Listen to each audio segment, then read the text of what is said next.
동기기 구조와 원리에 대해서 알아보도록 하겠습니다. 동기기에도 일반적으로 다른 기계와 마찬가지로 발전기와 전동기가 모두 있습니다. 발전기의 경우에는 그 자개가 회전자가 돼서 회전을 하면서 도체를 끊게 되는 거죠. 그래서 상대적으로 이해하기가 쉽습니다. 원리는 그림과 함께 다음에 보도록 하고요. 근데 전동기의 경우에는 전동기가 돌아가는 원리를 발견하지도 못했습니다. 근데 예전에 테슬라, 유명하신 분이죠. 테슬라가 교류를 가지고 전동기를 만들고 그 이론을 회전자계 이론이라고 해가지고 발표를 합니다. 에디슨하고 이제 거의 대척점에 있었던 사람인데요. 그 이론을 가만히 들여다보면 진짜 천재의 이론이구나 하는 생각을 해볼 수가 있어요. 그래서 그것으로 인해서 이제 교류기가 이제 전동기로서 각광을 받게 되죠. 쓸 수 있게. 그리고 이 회전자계 이론이 결과적으로 유도 전동기죠. 유도기는 발전기가 없습니다. 유도 전동기까지 확장이 됩니다. 그래서 상당히 회전자계 이론이 중요하고요. 그런 맥락에서 동기기 구조를 좀 이해하면은 좋지 않을까 그런 생각이 듭니다. 여기 동기기 구조를 먼저 한번 살펴보도록 하죠. 자, 여기 보시는 부분이 동기 모타의 모양을 보여주고 있습니다. 한번 실행을 해볼까요? 네, 동기 모타의 이제 앞부분이 되겠는데요. 네, 좀 돌아가는 거 보이시죠? 다시 한번 돌아가는 거. 네. 지금 돌아가는 부분 여러분들이 잘 보시게 되면은 여기 보이는 이게 두 축이 있습니다. 좀 진하게 할까요? 그냥 빨간색으로 하겠습니다.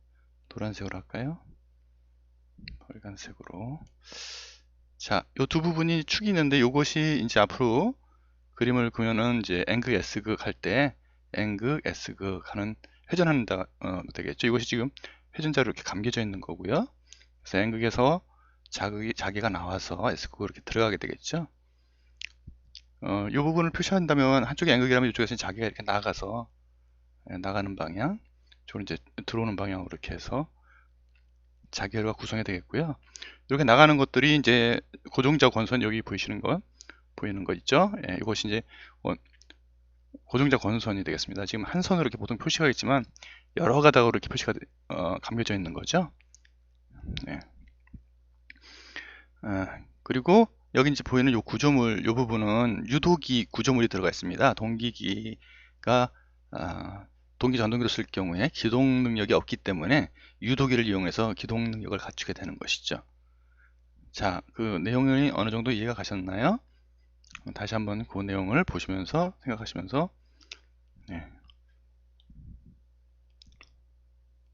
진행이 되는 거 한번 보도록 하시죠. 예, 지금 동기기를 돌려보았고요.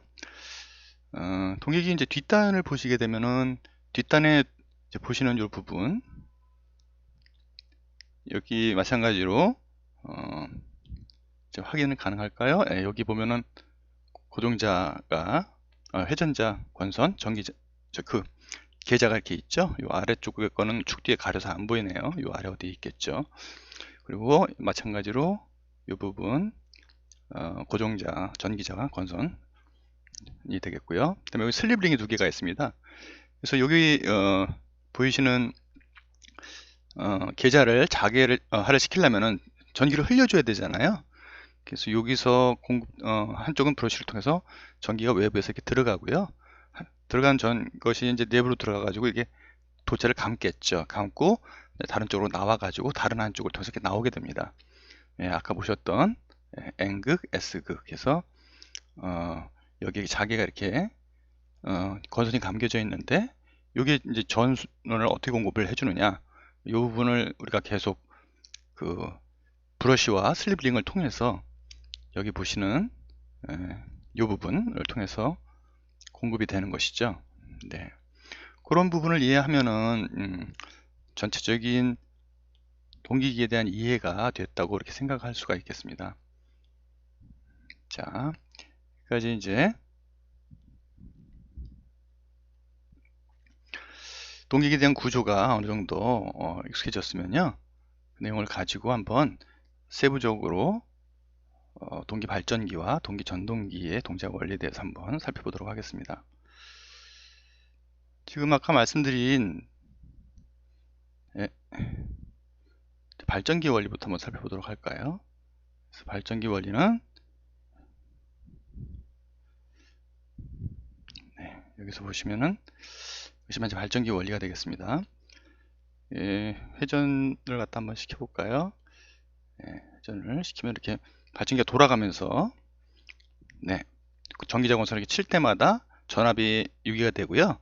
그래서 요 Y축에 있는 그 세 개의 선들, 이 Y축과 만나는 점들이 유기되는 전류의 값을 나타낸다고 생각하시면 됩니다.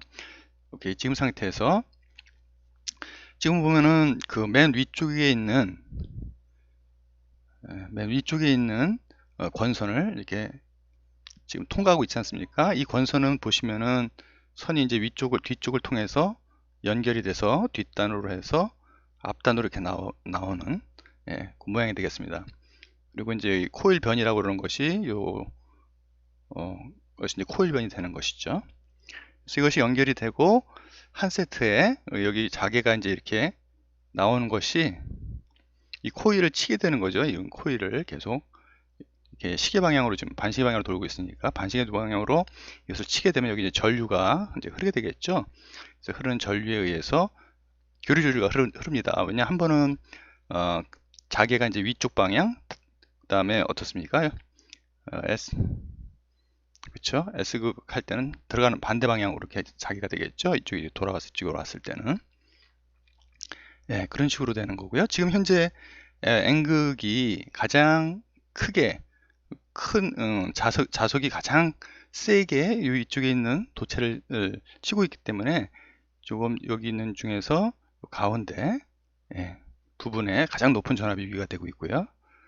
그리고 어떻습니까? 녹색과 파란색, 이것도 다 뒷단으로 이렇게 연결이 되는 거예요. 녹색은 녹색 세트로, 파란색은 파란색 세트로 뒷단으로 이렇게 해서 연결이 되겠죠. 이 선들은 어떻습니까? 지금 여기서 거리가 좀 있죠. 녹색하고 파란색이.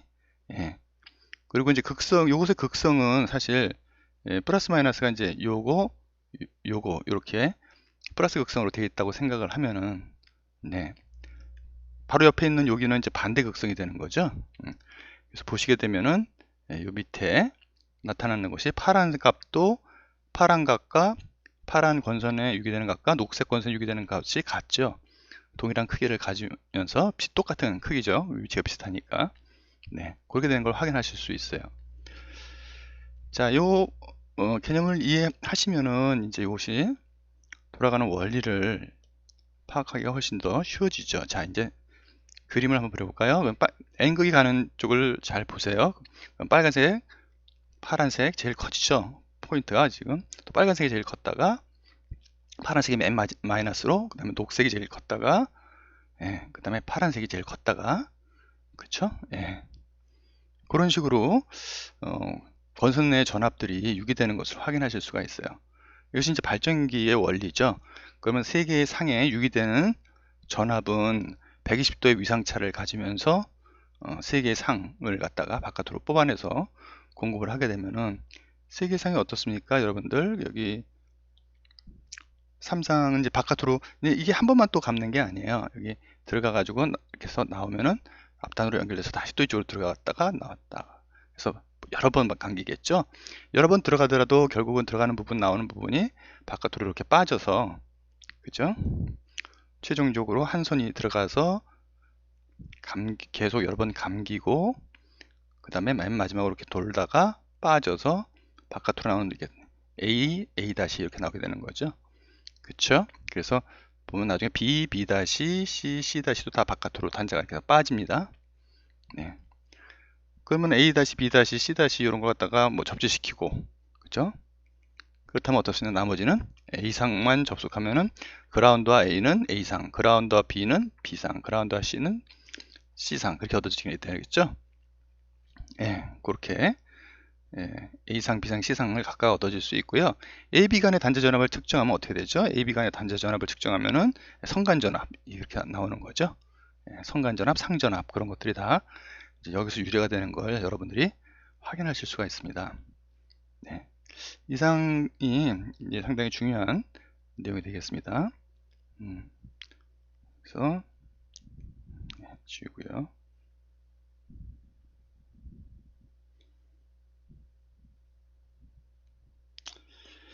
전기 발전기의 원리 이렇게 이해하시면 되겠고요. 그리고 전기 발전기에 그걸 이렇게 하나만 넣지 않고요. 이게 이극기의 경우죠. 극수를 여러 개의 극을 갖다가 이제 할 경우가 있는데 여기 보시면은 이 경우는 이제 이극기의 경우 위에는 이극기지만 아래는 육극기예요. 그렇죠? 극수가 6개가 있으니까. 그래서 여기서 보시게 되면은 그 극간에 한 바퀴 변할 때 극간의 변동이 육극기에서는 더 빨리 일어나죠. NS가 더 빨리 바뀌니까. 그래서 주파수가 더 높아지는 거예요. 이극기보다 육극기를 썼을 때. 그래서 보시면은 이극기의 경우에 바뀌는 거 보면은 천천히 변하죠. N극, S극이 이제 한 사이클로 변하니까 여기 6이 되는 전압을 기준으로 봤을 때. 근데 육극기의 경우에는 지금 보면 N극, S극, N극, S극, 그죠? N극, S극 그런 타이밍이 더 빨리 바뀌어지게 되겠죠. 그래서 육극기 그런 식으로 변화가 일어나는 것을 여러분들이 이해하실 수 있겠습니다.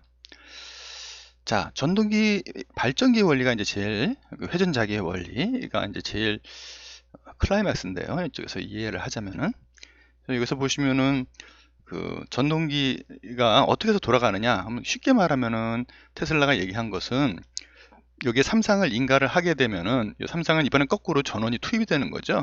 그래서 보시면은 지금 A상에는 A상에 전원 투입하고 그 다음에 뭐 B상에 전원 투입하고 그 다음에 C상에 전원 투입하고 그렇죠? 그래서 3상 전원을 투입을 해 놓으면은 공간상에서 보이지 않는 회전자기가 생겨서 회전자기가 발생하는데 그것이 이제 보이지는 않지만은 자석과 같이 이 회전자기 이게 돈단 말이에요. 그래서 도는 원리는 뭐냐 하면은 여러분들 여기서 자세히 보세요. 여기서 이제 집중해서 보셔야 되는데 자, 그 도는 원리는 여기 보시면은 지금 녹색 상을 기준으로 해서 볼까요? 녹색 상 보시면은 지금 녹색 선이 뒤로 이렇게 뒤로 이렇게 가서 뒷단에서 이렇게 나와서 앞단으로 이렇게 연결된다라고 이렇게 보셨죠? 그래서 이게 이제 코일 사이드라고 그러는 것이 실질적으로 그 계자 자개가 이제 노출되는 부분 도선에서 자개가 노출되는 부분이 되겠습니다. 근데 이것이 이제 길게 되어 있으니까 가만 보면 이것이 들어갔다가 뒤로 연결돼서 앞단으로 이렇게 나와요. 또 이것이 여러 번 감긴다고 얘기를 했어요. 여러 번 감기면 그러니까 다발로 이렇게 있겠죠. 여러 번 왔다 갔다 하게 되니까. 근데 가만 보게 되면 이것이 이제 지금 같은 경우에 제가 한 방식으로 보면 시계 방향으로 돈다라고 생각을 하시면은 시계 방향으로 도니까 이거하고 수직 방향으로 또 자개가 생기는 거예요. 왜? 전류가 이렇게 흐르니까 도니까 전류가 이렇게 왔다 갔다 하니까는 이것에 대한 수직 방향으로 자개가 왔다 갔다 합니다. 그래서 여기 녹색 생긴 거 이거 있잖아요. 요 화살표가 그 전류의 요 수직이 돼요. 요 수직 쪽으로도 빨간색 선에서도 수직 쪽으로 자개가 발생하고요. 파란 상에 대해서도 수직적으로 수직층으로 발생하게 돼요. 근데 그것이 공간 보세요. 첫 번째 공간상으로도 자개의 방향이 120도를 이루고 있고요. 그리고 투입되는 전압 또는 결과적으로 흐르는 전류가 되겠죠. 그것도 보면은 120도 위상차가 다 이렇게 있어요. 자, 그래서 공간과 시간의 120도의 위상차가 궁극적으로는 그걸 다 이제 공간상에서 더해 보면은 회전자기가 나온다는 거죠. 그것이 이제 회전자기의 원리가 되겠습니다. 지금 한번 돌려볼까요? 그래서 시간만 지금 현재 상태에서 보면은 녹색에 의해서 발생하는 자기의 값이 의해서 발생하는 자기의 값이 가장 큰 걸 확인하실 수 있어요. 그죠? 그 다음에 녹색 제일 크잖아요. 녹색 흐르는 전압, 걸리는 전압 제일 크고 만약에 회로에 전류가 흐른다 그러면은 그것에 의해서 발생하는 자속 크기도 크겠죠. 제일. 그 다음에 나머지 두 개는 여기 이제 파란상과 녹색상의 파란상 아니죠.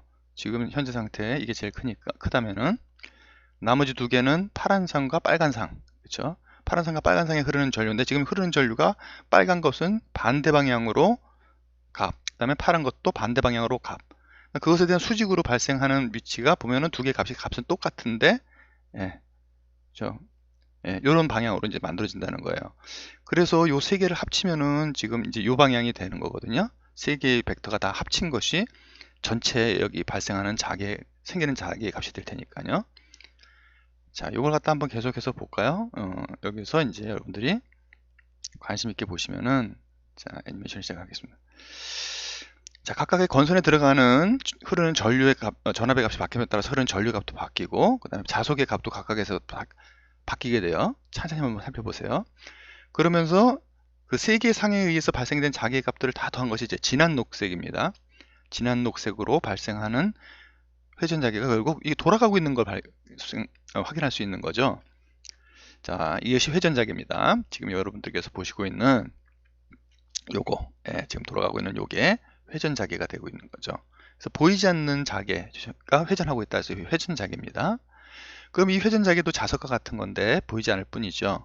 그럼 이 안에다가 자석을 하나 집어넣어서, 즉 회전자가 되겠죠. 그 회전자가 이 회전자기를 따라가도록 하게 하면은 그것이 회전할 수 있다라는 겁니다. 이것이 이제 회전자기의 원리가 되는 것이죠. 재밌는 부분입니다. 어떻게 그런 생각을 해서 그걸 발견할 수 있었을까? 테슬라는 참 위대한 사람인 것 같습니다. 자, 그래서 이러한 부분들을 여러분들이 이해하는 것이 동기기의 구조, 동기기, 발전기나 전동기를 이해하는 기본이 되니까 잘 숙지하시고 하시기 바랍니다. 진행하시기 바랍니다. 그리고 이제 권선을 지금 한 번만 이렇게 여기서는 한 번으로 표시가 되어 있지만 한 번이 아니라 이제 여러 번 반복해서 감는다라고 그랬어요. 그럴 때 감는 것을 뭐 분포권, 단전권으로 하면은 파형을 개선할 수 있다라는 얘기를 하는데요. 왜 각각의 코일에 이제 유도되는 전압값이 있는데 그 전압값을 곧바로 뽑아내지 않고 요거 두 개의 값을 갖다 약간 위상을 180도로 두지 않고 약간 바꿔 놓습니다. 피치라고 그러는 아니요, 이거는 그죠, 그 피치죠. 절을 이렇게 되는 그 주기를 갖다 약간 앞으로 빼옵니다. 위치를. 그러면 이쪽이 유기되는 것과 이쪽이 유기되는 것하고 이렇게 건선을 하면서 첫 번째 거, 두 번째 거, 세 번째 거 그런 것들을 갖다가 약간씩 이제 하나에서 뺄 때 옆으로 좀 작게 빼는 거죠. 짧게. 그러면은 그런 것들이 다 합쳐서 최종적으로 이제 녹색 상이 되는 거잖아요. 근데 그런 것들을 합치게 되면은 단절을 시켰을 때 합친 모양이 파형이 개선되는 효과가 있다. 또 분포권은 또 뭐죠? 분포권은 이렇게 집중권, 여기서 하나를 갖다가 요 위에다가 계속 감는 게 아니라 이걸 이렇게 쭉쭉쭉 이동을 하면서 분산시켜서 감습니다. 그것에 대한 내용은 여러분들 그 분포권 단절권에 대한 그 지오지브라 애니메이션이 있으니까 그걸 참고하면 좋을 것 같습니다.